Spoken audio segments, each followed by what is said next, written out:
मंडळी, 5 फेब्रुवारीला आहे संकष्ट चतुर्थी. संकष्टी म्हणजे संकटातून सुटका. हा दिवस खास गणपती बाप्पांना समर्पित आहे. म्हणूनच या दिवशी गणपती बाप्पांना विघ्नहर्ता म्हणून पूजलं जातं.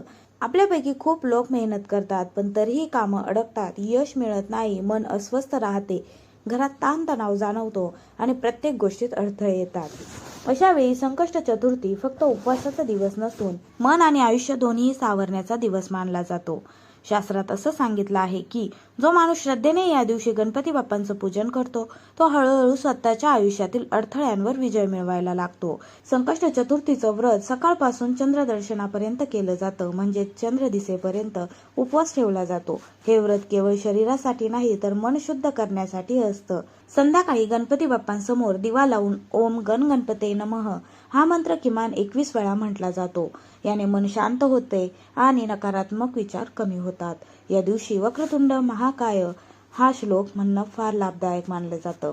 संकष्ट चतुर्थीचं सर्वात मोठं वैशिष्ट्य म्हणजे चंद्रदर्शन. चंद्रदर्शन केल्याशिवाय हे व्रत सोडलं जात नाही. चंद्रदेवांना पाणी किंवा दूध अर्पण करून गणपती बाप्पांच्या मनापासून आभार मानले जातात. असं मानलं जातं की या दिवशी मनापासून केलेली प्रार्थना लवकर फलदायी होते. आणखी एक फार महत्त्वाची गोष्ट म्हणजे अन्नदान आणि सेवा.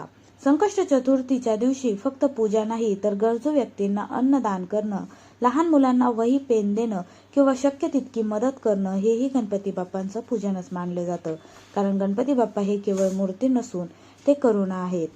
म्हणूनच 5 फेब्रुवारीची संकष्ट चतुर्थी अजिबात चुकवू नका.